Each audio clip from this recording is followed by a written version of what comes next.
Big story out of Oklahoma where the Muscogee Nation, they now have to abide by a landmark ruling that recognizes African Americans and the descendants who are part of this nation. Attorney Damario Solomon-Simmons has been leading this effort.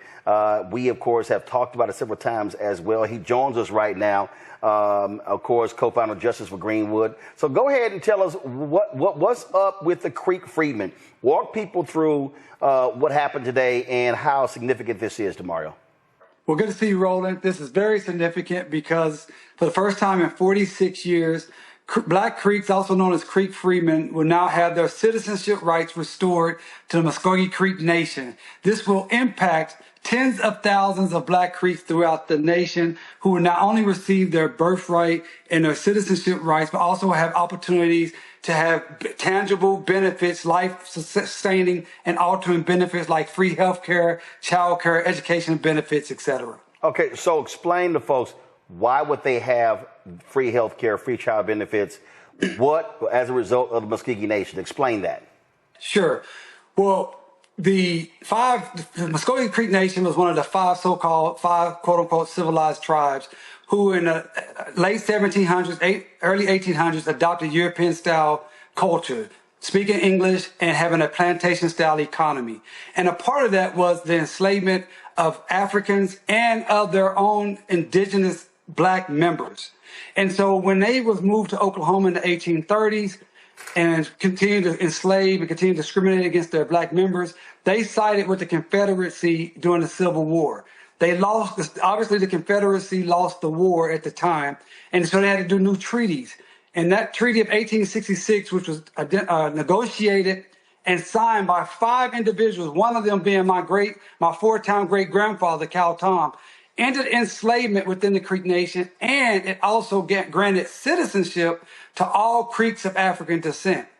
But in 1979, the Creek Nation decided they did not want the Creeks of African descent anymore, and they illegally excluded us through their new constitution.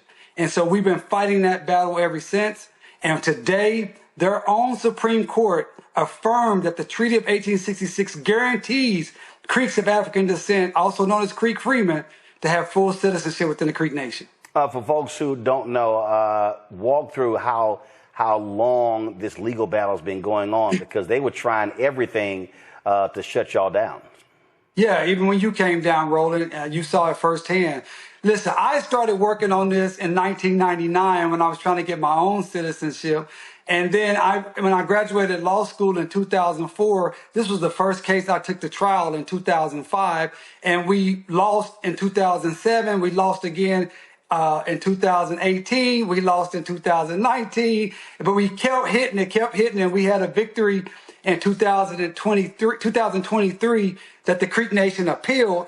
And it's from this appeal that we have finally heard their Supreme Court say, yes, you can win. Because in 2007, the Muscogee Nation Supreme Court ruled against us.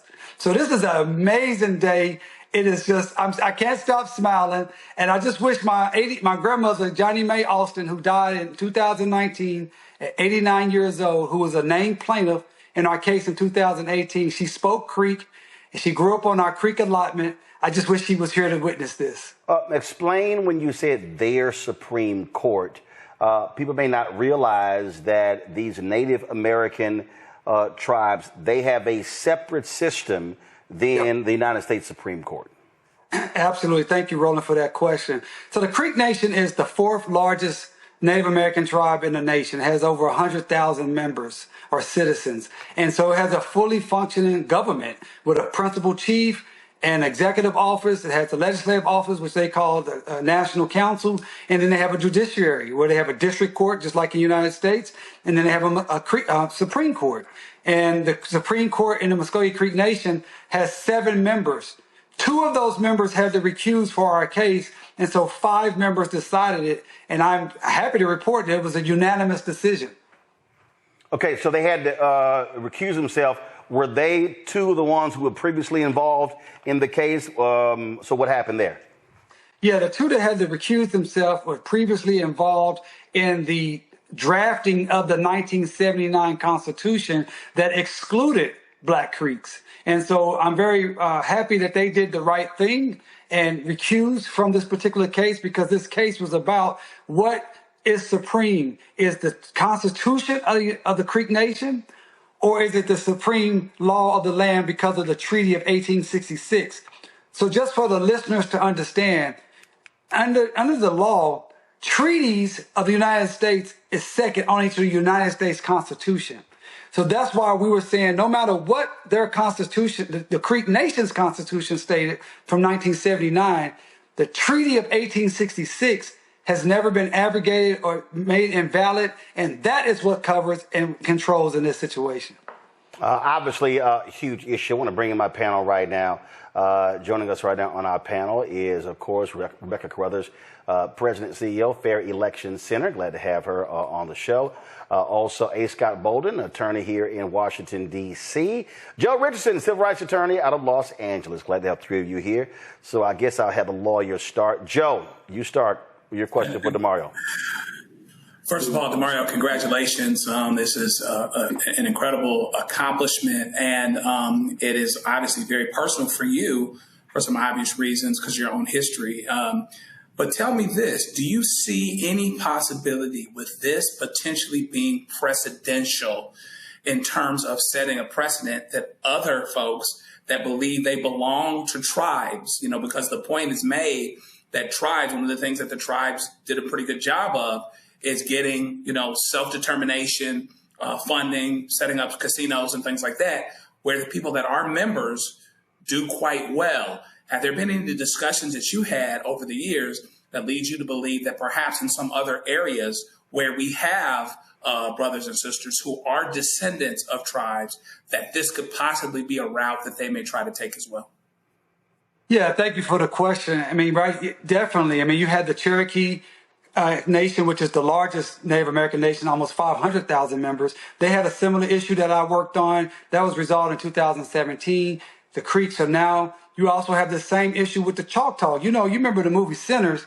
We all love the movie Sinners. And at the very beginning of the movie, they had the Choctaw Indians that were actually chasing the vampire. Well, the Choctaw Nation was one of those nations that enslaved Black folks and one of those nations that discriminated against Black folks. And right now, they are doing the same thing that the Creeks have been doing. And so that's an issue that we're looking at. Also within the Seminole Nation. You have Black Seminoles who have been a part of the nation for hundreds and hundreds of years, who are also getting discriminated against. So we're looking at all of those issues, and there may be other nations around the country, and we're happy to talk to people and see if it's something we can help with. It's very specific based upon your lineage.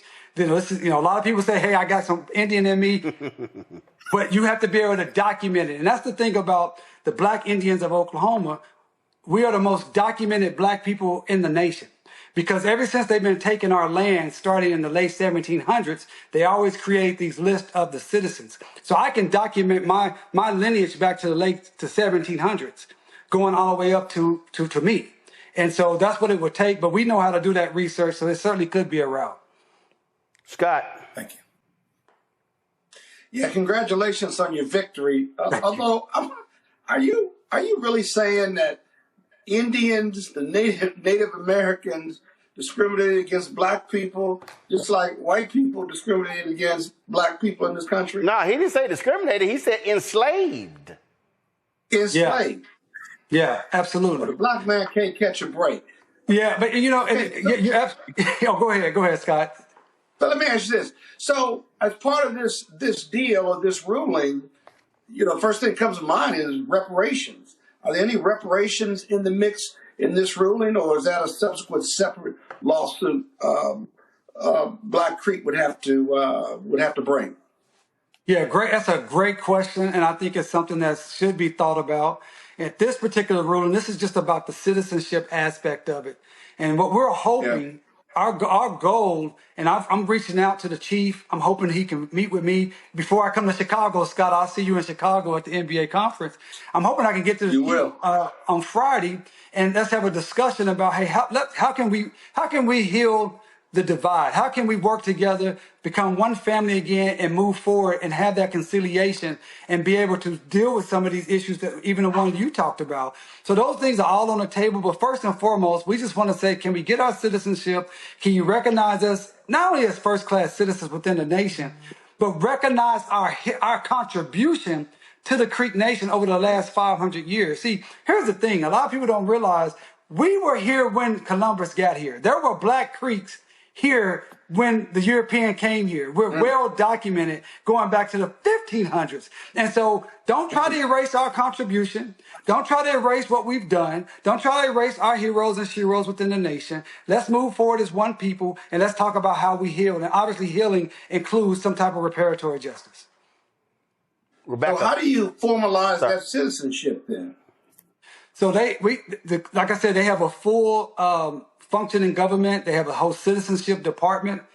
So they have 3 different locations. So in Northeast Oklahoma, they have one by Tulsa. You go, and what you have to show is that you are a direct lineal descendant from an individual that was listed on the 1906 Dawes Rolls. So it's either you are or you're not. You can't just decide, oh, I want to be on this roll. So like my great-grandfather, John W. Simmons, was a newborn in 1898. He's on that Dawes Rolls. And so I go from John W. Simmons to my grandmother, Johnny Mae Simmons, to my dad, Ahmad Shadi, to me. That's my lineage. That's how I can show that I am actually one that should be getting citizenship. Now, I could go all the way back to Cal Tom, who was born in 1810, or I could go all the way back to Moses Perryman, who was born in 1780. So I can do that too. Wow. Congratulations. Rebecca. Thank you. Hey, Demario, it's good seeing you tonight. What's up, Rebecca? I'm listening to your story. So I spent some summers in the 80s in Muscogee Nation visiting my great-grandmother on my dad's side in the township of Summit, Oklahoma.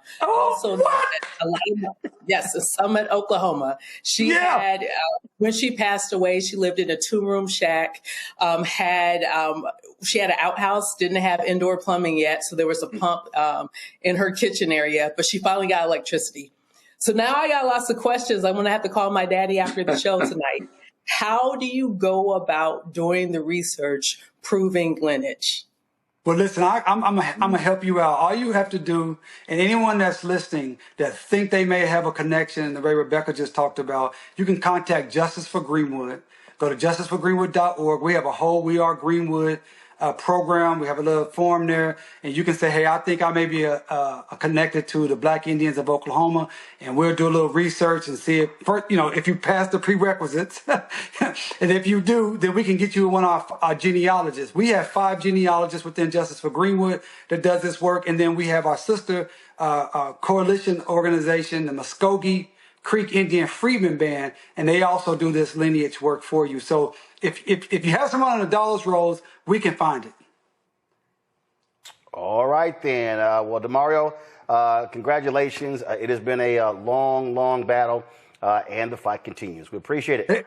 And let's say one other thing. Summit, Oklahoma is one of the traditional Black towns of Oklahoma, and reasons there's so many Black towns, including the great Greenwood, of the home of Black Wall Street, was because of the Black Indians had already been here. They had already been free. They already had land. They already had power, and they already had a freedom mind state. So it goes full circle. Well, certainly enjoy this win because you will have few wins this fall when your Oklahoma Sooners play in the SEC.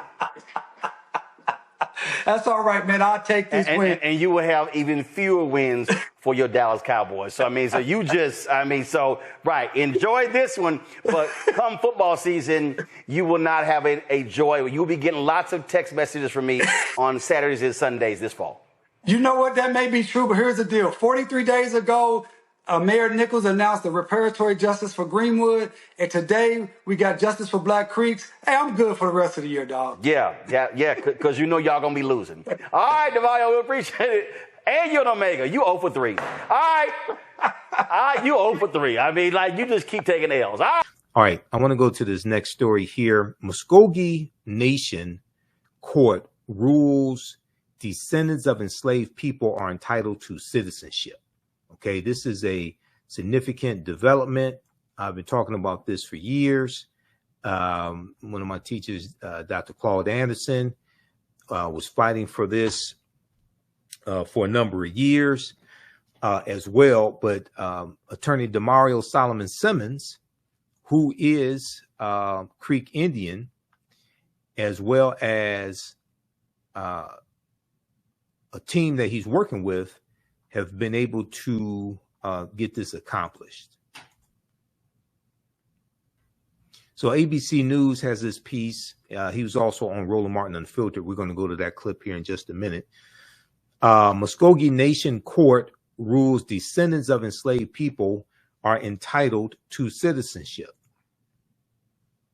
The Muscogee Supreme Court has ruled in favor of 2 descendants of former slaves held by the tribe. So this gets into understanding a lot of history as well. And unfortunately, a lot of our people, a lot of Americans in general, but especially African Americans, unfortunately, a lot of us don't understand history to even be able to take advantage of something like this.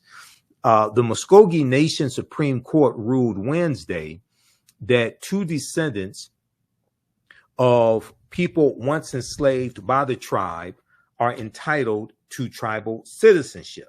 Now, some people are surprised to find out that you had some Native Americans, not all Native American nations, but some Native American nations owned enslaved African people.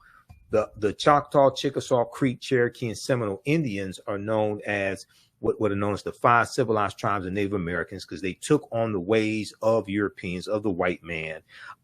They learned English. They owned slaves. They started farming. They adopted ways of Europeans. So they were known as the 5 civilized tribes of Native Americans. Now, I'm not saying all 560 some odd tribal nations of Native Americans own slaves. No, I'm not saying that. But these were the 5 who were the most involved in it. Okay, not the only ones, but these were the 5 nations most involved in it. Let's go back to this piece here. All right, so the Muscogee Nation Supreme Court ruled Wednesday, and that was Wednesday, July 23rd, 2025, that 2 descendants of people once enslaved by the tribe are entitled to tribal citizenship. The court found that the tribal nation's citizenship board violated an 1866 treaty when it denied the applications of Rhonda Grayson and Jeffrey Kennedy in 2019 because they could not identify a lineal descendant of the tribe, because they could not identify a lineal descendant of the tribe. Okay. Now, let me just pause it right here, because to understand this, you have to understand history. And this is why African-American history is so important. This is why history is so important. And a people's history and culture teaches them how to deal with the problems of the past. How a people's history and culture teaches them how to deal with the problems of the past in the present and the future to meet the needs of the community.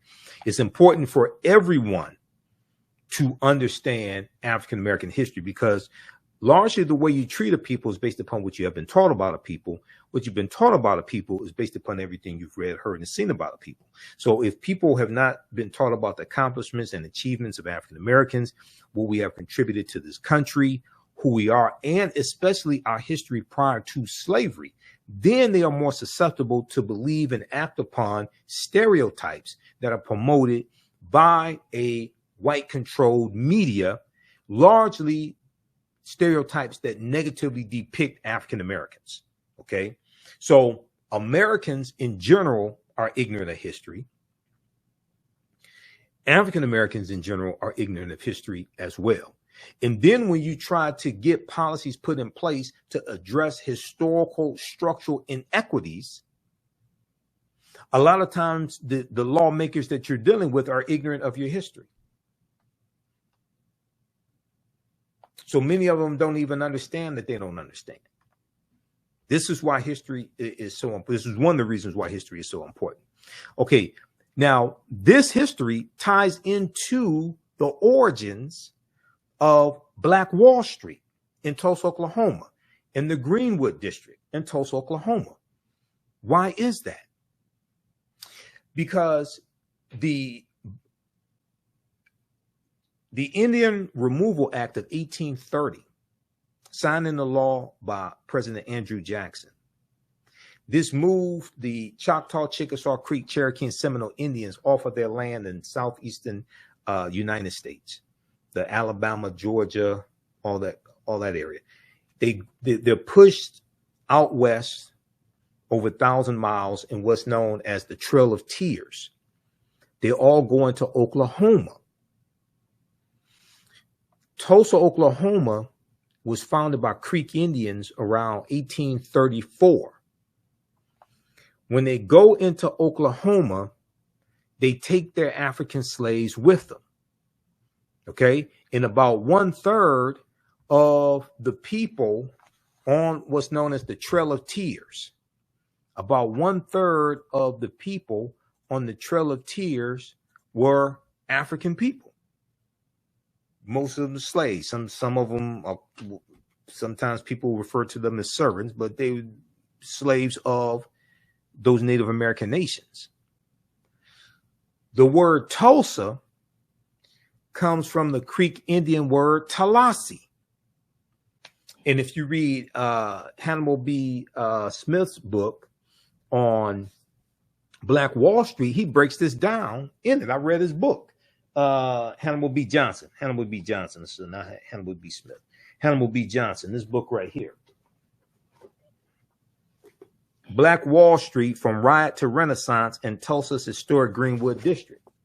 This is one of the best books dealing with the history of getting deep into the history and the origins of Tulsa, Oklahoma. So a lot of the early African-American landowners in Tulsa, Oklahoma got land from the Black Freedmen Indian Treaties of 1866.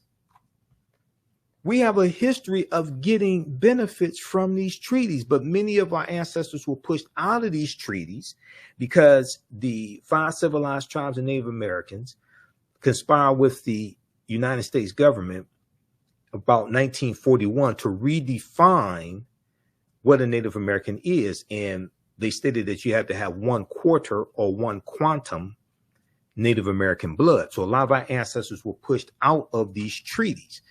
I'm going to go back to this article in a minute. It's important to understand this background history. This is what I've been talking about. Okay. Some of you all have seen this article here that I've referenced. And when we had the 100th anniversary or commemoration of the Black Wall Street race massacre in 2021, and news media from all over the country was in Tulsa, Oklahoma, a lot of this history started coming out, but a lot of people really didn't understand it and really understand how to put all of this, all of the pieces together. So they're hearing Creek Indian. I saw some interviews in mainstream media, and Roland Martin was down there also in Tulsa doing interviews. I saw some interviews with some people who were Black Creek Indians, and this history started coming out, right? Okay, now let's look at this article here. This is from history.com, the official website of the History Channel. 9 entrepreneurs who helped build Tulsa's Black Wall Street. Okay. See, this is why you have an attack on African-American history, because you have to understand history, economics, law, and politics. History, economics, law, and politics. All this is connected. Before the Tulsa Race Massacre, the city's African-American district thrived as a community of business leaders and visionaries. This is by Alexis Clark. Excellent article. But here's what I want to focus on right here. Number one, let's stop this video. African Americans and land ownership in Oklahoma. Before, let's zoom in on this because this is the history that they don't want people to know. Okay. Before the Greenwood District was established, African Americans came to Oklahoma in the mid-19th century as slaves of the 5 civilized tribes. Okay. The term used for the Cherokee, Chickasaw, Choctaw, Creek, and Seminole tribes who were forced from their lands in the southeast part of the United States of the country, resettling in Oklahoma, then known as Indian Territory. After the Civil War, under the terms of the treaties of 1866. Everybody listen to me. Now, all these goddamn people out here talking about doing a goddamn study, and none of them are talking about this. Our ancestors were actually getting treaties, getting land, getting membership in Native American nations. Okay? Getting all of the benefits. While people are still trying to get HR 40 passed to do a study. Damn near none of them are talking about this. After the Civil War, under the terms of the treaties of 1866, these African Americans were emancipated, with some integrating into the tribes, a relationship that would later provide freedmen with their own land. While people still keep talking about a damn study. Quote, now this is Hannibal B. Johnson, one of the top historians on the history of Oklahoma and Black Wall Street. Hannibal B. Johnson said the relative wealth of some Black folks in Oklahoma comes in part through their connection to the tribes and their land ownership. Says Hannibal B. Johnson, historian and author of Black Wall Street 100. That's the second book that was dealing with the 100th anniversary of the Tulsa Race Massacre. And author of Black Wall Street 100, an American city grapples with this historical racial trauma. The Dawes Act. You got to understand history. The Dawes Allotment Act of 1887 authorized the government to divide tribal lands into allotments for individual Native Americans. This is the Dawes Rolls, the Dawes Allotment Act. This is how you get the term $5 Indian. All of this history is connected. This is why people keep playing games with us. This is why they are attacking African American history, to keep you ignorant so they can keep playing games in your face. So at the very same time that Project 2025, Donald Trump, the Heritage Foundation, conservatives, along with Black MAGA, along with some Black social media disinformation agents who continue to lie to Black people, at the very same time that they're attacking African American history, suppressing the history, they keep going back into the history and using laws from the same period of time that they are suppressing the teaching of the history of. So 1798, the Insurrection Act of 1798, Donald Trump wants to implement the Insurrection Act. You have the Comstock Act of 1873, named after Anthony Comstock, that could actually ban contraceptives and the mailing of contraceptives, okay? Criminalize that.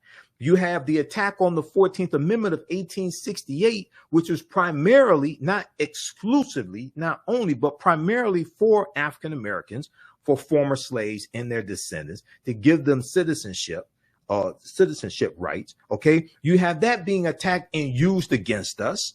All right. So that was used against us when it came to affirmative action in college admissions. They said it violated Section 1, the Equal Protection Clause of the 14th Amendment of 1868. You have the Civil Rights Act of 1866, the same year as the Black Freedmen Indian Treaties. The Civil Rights Act of 1866, which was created to passed by Congress, signed into law by the president. I think that was it was Johnson. He didn't sign it. I think that was I think they had a super majority. They overrode his veto. The Civil Rights Act of 1866 formed the foundation of the 14th Amendment of 1868. And this was designed to give African Americans the right to negotiate labor contracts and enter into contracts. That's the Civil Rights Act of 1866. Well, that was used to attack the Fearless Fund, the African American female entrepreneurs that created the fund to give grants and things like this for women of color entrepreneurs. When conservative activist Ed Bloom, after he destroyed affirmative action at college admissions, he then went after the Fearless Fund and sued them based upon a violation of the Civil Rights Act of 1866, saying that they were discriminating against white entrepreneurs. But the Civil Rights Act of 1866 was for Black people. So at the same time, when they try to suppress the teaching of this history, they're going back into this history and using laws from the same period of time, many of the laws designed for African Americans, they're now using those laws to attack us. And people are sitting there dumbfounded, still talking about trying to get a study done for reparations. Who the hell are you going to get to pass that? And then how are you going to protect against legal lawsuits when they use the Equal Protection Clause of the 14th Amendment of 1868, and it goes to Donald Trump's 6-3 conservative Supreme Court that's already ruled against us? But almost none of those people are talking about this right here. The Black Freedmen Indian Treaties of 1866. I've been breaking this down for years. I've talked about Demario Solomon Simmons on my show going back a few years ago because he was working with Maxine Waters under the Biden-Harris administration trying to get this enforced. And he was able to do it through the Muscogee Creek Indian Supreme Court. I got to get his background history because I see so many people putting this nonsense out here talking about reparations. And I said, this is low hanging fruit right here because we have a history of getting benefits from these treaties. And most people don't understand this history. Now, this is from the History Channel. The History Channel has this information. The Dawes Act of 1887 authorized the government to divide tribal territories into allotments for individual Native Americans, which included Black members, as word spread that Indian Territory was a safe place for African Americans to settle. Between 1865 and 1920, more than 50 Black townships were founded in Oklahoma. So when the Tulsa Race Massacre happens, May 31st and June 1st, 1921, did you know that we rebuilt Black Wall Street? Did you know that we rebuilt Black Wall Street? Because a lot of people talk about it was destroyed. But when you read this book by Hannibal B. Johnson, From Riot to Renaissance in Tulsa's Historic Greenwood District, From Riot to Renaissance, he talks about it also being rebuilt. By 1926, there was about 240 thriving businesses. When Dr. W.B. Du Bois visits in 1926, he's marveled at how they have rebuilt. They got help from some of those 50 surrounding Black townships. We rebuilt it with our own dollars. We did not get help from the government to rebuild it. So how is it? Because I hear a lot of African Americans talk about we had this, we had that, and white people destroyed it. And it seems like they want to talk about more about white people destroying what we had as opposed to the fact that we rebuilt it a second time. And 99% of those people don't talk about the Black Freedmen Indian Treaties of 1866 and how that played a part in us acquiring land. These treaties are still being enforced for the 5 civilized tribes and Native Americans. This is why you have to understand law. This is why when I talk about the acronym HELP, history, economics, law, and politics. Politics is the legal distribution of scarce wealth, power, and resources, and the writing of laws, statutes, ordinances, amendments, and treaties, their adoption, interpretation, and enforcement. Okay, so read this article here. Excellent article. I've talked about a number of times on my show. It's originally from May 14th, 2021. Last updated May 28th, 2025. By this sister here, Alexis Clark, for History.com, official website of the History Channel. 9 entrepreneurs who helped build Tulsa's Black Wall Street. I want to go back to the article here from abcnews.com. Muscogee Nation court rules descendants of enslaved people are entitled to citizenship. Also, I'm going to go to this piece. I'm going to show you some slides from a presentation I did in 2022, talking about this also, talking about the Black Freedmen Indian Treaties. All right, let me go to, where is that? Hold on, let me pull back this article back up just a second here. The Oklahoman.com in Oklahoma, their news publication, they had a story about this also.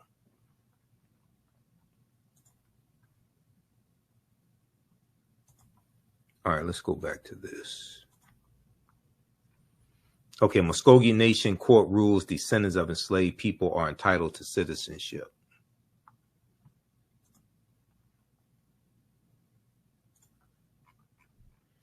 Okay, talked about the Dawes Rolls, the Dawes Allotment Act of 1887. So that was redistributing 138 million acres of land. 2/3 of it was, most of it was supposed to go to African Americans and Native Americans. 2/3 went to white people. When white people found out that this land was being given away, you had to anglicize your name. You had to put your name on the Dawes Rolls and anglicize your name, change your name to a European name to get it. So a lot of white people paid $5 to have their names added to the Dawes Rolls and get free land, get those benefits. That's where the term $5 Indian comes from. The Muscogee Nation is one of 5 tribes in Oklahoma that once practiced slavery. And in that 1866 treaty with the U.S. government, the tribe both abolished it and granted citizenship to formerly enslaved people. But in 1979, the tribal nation adopted a constitution that restricted membership to the descendants of people listed as Muscogee Creek Indians by blood. On the Dawes Rolls, a census of members of the 5 tribes created around 1900. Goes back to 1887, the Dawes Rolls. Okay, so read the rest of this article here. They talk about Rhonda Grayson. Okay, read the rest of this article from abcnews.com. Now, back in November 2022, I did a virtual presentation for the Midwest Building Decarbonization Coalition, their 2nd annual virtual equity summit, And I'm going to go to this slide because I was on a panel with African Americans and a couple of Native Americans. I think it's about 6 or 7 of us in total. And we were talking about reparative justice, reparations. And Native Americans were talking about their movement to take to get some of their land back, things of this nature. And what I noticed was Native Americans were talking about treaties. African Americans were talking about reparations and getting a study done. None of them were talking about the Black Freedmen Indian Treaties, because that's something I was talking about. This article, this is one of these are. I'm going to show you some of the slides from the presentation I did in 2022. This article is from the New York Times, September 8th, 2020. Black, Native American, and fighting for recognition in Indian country. Black, Native American, and fighting for recognition in Indian country. Enslaved African people were also driven west along the Trail of Tears. After a historic Supreme Court ruling, their descendants are fighting to be counted as tribal members. Ron Graham's ancestors, Ron Graham's ancestors are known as Creek Freedmen. Creek Freedmen. These are the former slaves, Creek Freedmen, or Black Freedmen. You hear that term also. They were among the thousands of African Americans who were once enslaved by tribal members in the South and who migrated to Oklahoma when the tribes were forced off their homelands and marched west in the 1830s. That's the Trail of Tears. In treaties signed after the Civil War is 1861 to 1865, they won freedom and were promised tribal citizenship and an equal stake in the tribe's lands and fortunes. But what followed were broken promises, exclusions, and painful fights over whether tens of thousands of their descendants should now be recognized as tribal members. Some of the descendants have won lawsuits seeking inclusion in the Cherokee Nation. That goes back to some have won lawsuits. And then also in 2021, the Black Freedmen won a big lawsuit in the Cherokee Nation to get their full citizenship back. I think that was 2021. Some gained nominal citizenship as Seminoles, but said they could not access tribal services. Others, like Ron Graham, have nothing. But now a landmark Supreme Court decision for tribal sovereignty has breathed new life into their fight. In July 2020, the Supreme Court recognized a huge portion of eastern Oklahoma as reservation land under the terms of an 1866 treaty. The same treaty also guaranteed that freed slaves and their descendants would, quote, have and enjoy all the rights and privileges of native citizens, end quote. Have and enjoy all the rights and privileges of native citizens. To groups of their descendants, the logic was simple. If the United States still had to honor treaty promises it made to tribal nations, then tribal nations had to keep their word to the descendants of those formerly enslaved by the tribes. So they talk about Marilyn Vann. She said, we're making noise. She's a Cherokee citizen and president of the Descendants of Freedmen of the 5 civilized tribes. Marilyn Vann estimated that there was a diaspora of some 160,000 descendants of those formerly enslaved by the tribes, many of them living in Oklahoma. There are groups representing descendants from each of the 5 tribes who meet to share sepia photographs of ancestors, compare genealogical records, and plan protests. Now, as they file lawsuits in federal and tribal courts, they say they are fighting for tribal benefits, including access to jobs, health care, and tribal clinics and hospitals, housing, scholarship funds for their children, and the right to vote in tribal elections. Scholarship funds, so that deals with free college tuition for many of them, free college tuition. But also for something more fundamental, my identity. Miss Marilyn Van said. Okay, or Mr. Graham said here, Mr. Graham. Okay, read this article here from this one is from the Washington. Is this Washington Post or New York Times? There was one from, okay, Black Native American and Fighting for Recognition in Indian Country. That's New York Times, September 8th, 2020. Then there's one from the Washington Post, Black Native American, it's either Washington Post or New York Times. Check that out. The freedmen were granted tribal citizenship in some cases and equal interest in the soil and national funds of the tribe in the treaties that Oklahoma's tribes signed with the federal government after the Civil War, in which the tribes were forced to cede huge portions of their land to the government. Now, thegrio.com has an article where Representative Maxine Waters tells thegrio.com that the Cherokee had 2,511 slaves, 15% of the total population. She talks about how many the Choctaw had, 2,349 slaves, etc. And this was because Demario Solomon Simmons was working with Maxine Waters, trying to get through Congress, U.S. Congress, things like this. He's since gone a different direction and gone to the Muscogee Creek Indian Supreme Court.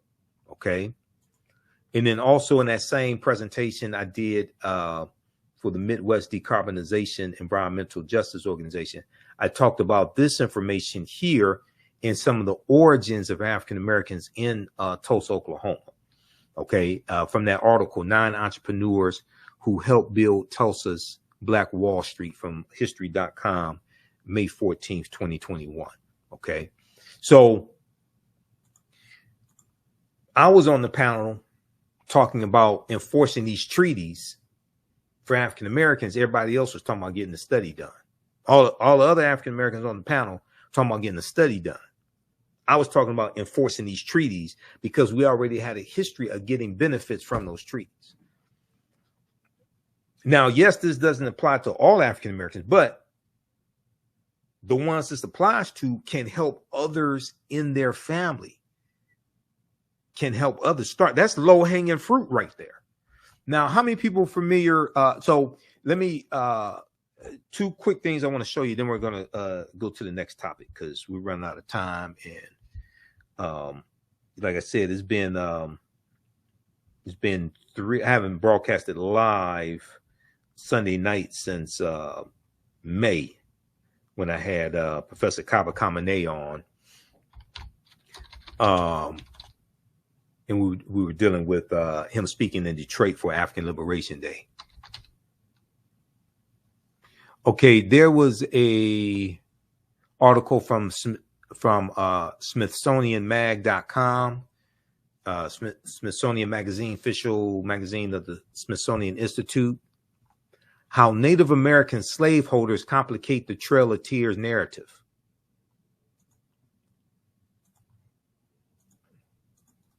I've talked about this article before on the show also.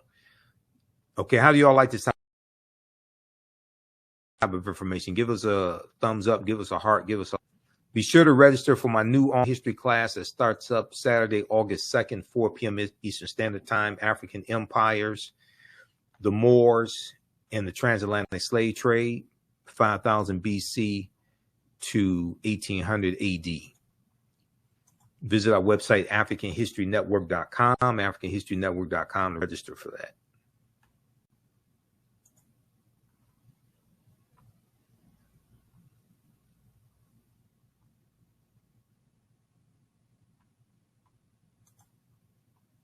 Okay, let's look at this here.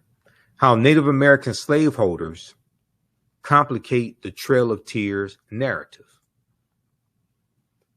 The new exhibition, Americans, at the National Museum of the American Indian prompts a deeper dive for historic truths. This is by Ryan P. Smith, March 6, 2018.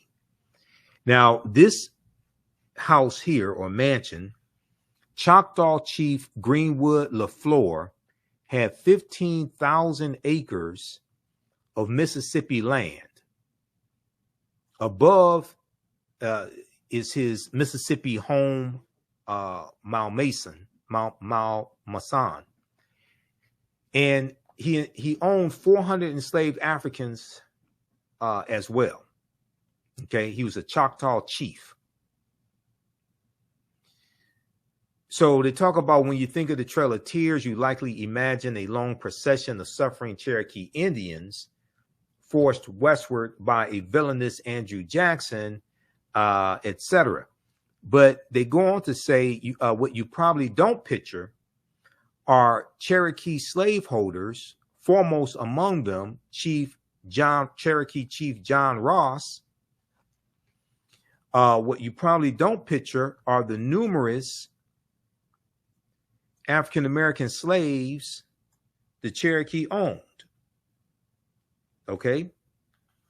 The numerous African-American slaves the Cherokee owned. Let me close this ad out. Who made the brutal march themselves or else were shipped en masse to what is now Oklahoma aboard cramped boats by their wealthy Indian masters. Now, I'm not saying all Native American nations owned enslaved Africans, okay, but the 5 civilized tribes definitely did. Oklahoma aboard cramped boats by their wealthy Indian masters. And what you may not know is that the federal policy of Indian removal, which ranged far beyond the Trail of Tears and the Cherokee, was not simply the vindictive scheme of Andrew Jackson, President Andrew Jackson, but rather a popularly endorsed, congressionally sanctioned campaign spanning the administrations of 9 separate presidents. Okay, so about a third of, when you study this history, about a third of the people on the Trail of Tears were African people. All right, once again, they talk about the 5 civilized tribes of Native Americans.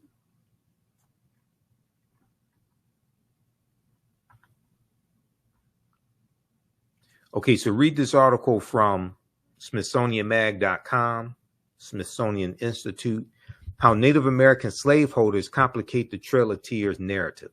How Native American Slaveholders Complicate the Trail of Tears Narrative.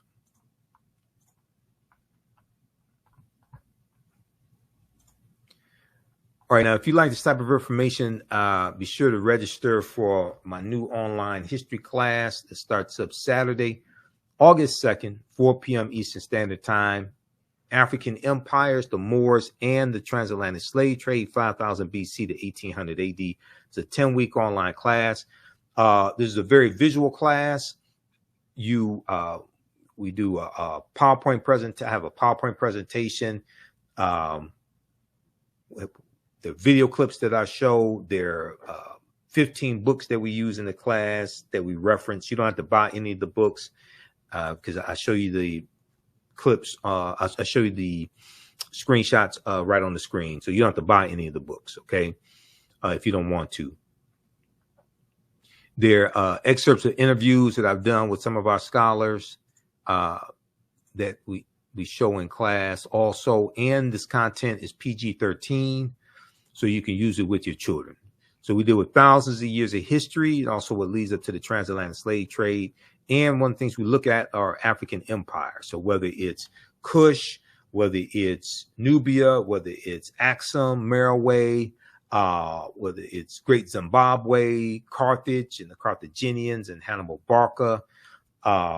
We go throughout history and we look at these African empires, okay? And then we also deal with the history of the Moors, going into Europe, taking the teachings of the Nile Valley region of Africa. We deal with ancient Kemet also, taking the teachings from the Nile Valley region of Africa, taking that into Europe. This is what brings Europe out of the Dark Ages. And then we deal with the transatlantic slave trade, how that came about, and the dispersing of African people, but also how we fought against the transatlantic slave trade every step of the way. Click right here to register here also, and it takes you here. So the class is on sale, $80. We do the sessions live. All the sessions are archived and recorded. You can go back and watch it anytime. And you can email me right through the website. Also at the top of the page, contact the African History Network. But you'll get 5 of my lectures in digital download format. You get 5 of my lectures free as well. So you can register right now for that. We have the link here in the thread of the broadcast. It's also on my, also go to my website, AfricanHistoryNetwork.com. It's right on the home page. Great African empires, the Moors, and the transatlantic slave trade, 5000 BC to 1800 AD. Okay, let's continue here. You can also support us through Cash App and PayPal, $ the AHN show through Cash App and through PayPal, paypal.me / the AHN show. We have that information